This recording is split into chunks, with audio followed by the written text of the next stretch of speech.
Spotted DNA arrays.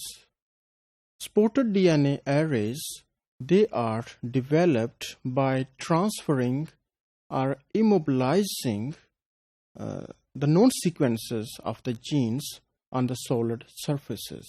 As we discussed earlier that the basic protocol, it is the same that is used for northern blotting. First, briefly, we can focus that what are the array. So array we can define as the orderly arrangement of something, and here it is the orderly arrangement of the genes on the solid surfaces. Initially, the nylon membranes, they were used to develop DNA microarrays in the laboratory, and this technique was very convenient that can be performed in the basic laboratories as well.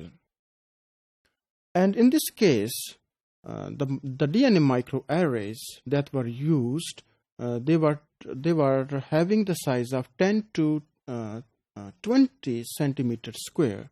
So that was the size that was under utilization. And here you can spot around 10 to 100 samples. So this is the number of genes that are samples that you can detect by using the basic type of DNA microarrays that were developed by using nylon membranes. तो इसका ये advantage था कि जो research groups थे ये खुद ही इस तरह के जो डीएनए माइक्रो एरेज थे वो डेवलप कर सकते थे, लेकिन इसके कुछ डिसएडवांटेजेस भी थे. तो जो बेसिक डिसएडवांटेज था कि जो सैंपल की जो डेंसिटी थी ये लो थी, यानी कि कम नंबर ऑफ सैंपल्स को हम एनालाइज कर सकते थे. और दूसरा जो है इसमें जो हमारे प्रोब्स थे लाइक सैंपल्स थे, मैसेंजर आरएनए थे, इनको हमें लेबल करना पड़ता था by using radioactive material and then the detection was with autoradiography. तो ऑटो रेडियोग्राफी के लिए या ऐसे प्रोब जिनको लेबल किया गया रेडियो एक्टिव आइसोटोप्स थे, तो इसके लिए जो डीएनए का जो सैंपल है उसकी कॉन्सेंट्रेशन ज़्यादा रिक्वायर्ड होती थी. तो ये एक दो डिसएडवांटेज इसके थे. And then with the passage of time this technique was refined and nylon membranes were replaced with glass slide for the immobilization of the known sequences of the genes.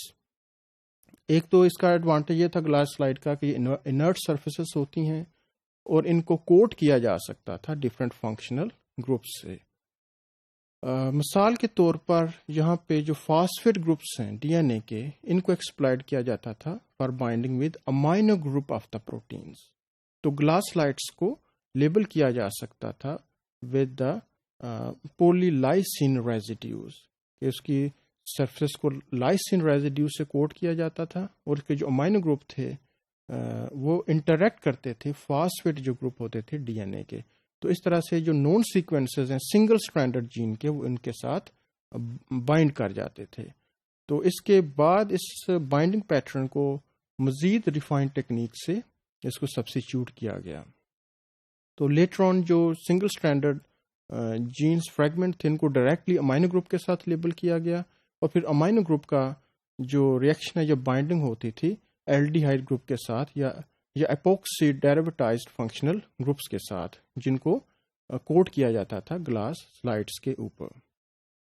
So these were the refinements that were introduced so that ion-to-ion interaction is there, so that single-stranded DNAs or double-stranded they can bind on the glass surfaces. और इसके बाद इसका एक और advantage था कि इसमें हम फ्लोरेसेंट डाइज या फ्लोरोफोर यूज कर सकते थे अपने मैसेंजर आरएनए की पॉपुलेशन को लेबल करने के लिए. तो इस तरह से मोर देन वन जीन का जो एक्सप्रेशन है इसको हम डिफरेंशियली एनालाइज कर सकते थे. मसलन एक जीन को जैसे हमने पहले डिस्कस किया कि ग्रीन डाइज के साथ लेबल कर सकते हैं, दूसरे को हम रेड डाइज के साथ लेबल कर सकते हैं. तो इस तरह से एक ही ग्लास स्लाइड के ऊपर हम डिफरेंट जीन्स का जो एक्सप्रेशन है उसको हम एनालाइज कर सकते हैं. तो अगर हाइब्रिडाइजेशन हो जाती थी तो इसका मतलब था कि टिश्यू के अंदर ये जीन्स जो हैं वो at the same time express कर रहे होते थे। तो इसमें ये वाली जो डायग्राम है ये इंडिकेट करती है कि किस तरह से हम सिंगल स्ट्रैंडर्ड या डबल स्ट्रैंडर्ड डीएनएस को ग्लास स्लाइड्स के ऊपर बाइंड करवा सकते हैं। लाइक पहले जो ग्लास स्लाइड थी वो यूज की गई, that were coated with polylysin so that their amino group they can interact with phosphate group of the DNA. So binding it is there on the solid surfaces. And then later on further modifications were introduced so that now amino group they can be directly attached with the phosphate group, and then those phosphate groups they can interact with either aldehyde groups on the glass surfaces so that binding is there by aldehyde amino group interaction, or some epoxy derivatives they can be coated on the glass slide so that interaction it is again there between the amino group and epoxy groups. So spotted DNA microarrays it is very efficient technique to detect the expression of number of genes, and here the number of genes we can study or spots we can study it may be around 5,000. जैसे हमने पहले discuss किया कि nylon membrane जो initially use की गई DNA micro arrays की development में, उसमें हम अराउंड 10 से लेके 100 तक स्पॉट हम स्टडी कर सकते थे, और इसमें जो स्पॉट्स की जो तादाद है वो अब 5000 तक हो गई है।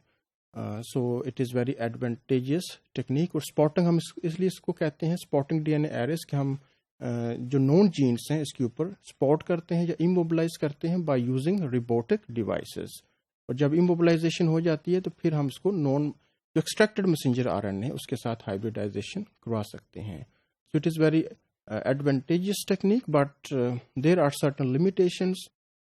Limitations included that its cost is very high, it is not cost effective, so only some good scientific groups that having plentiful resources they can use this technique.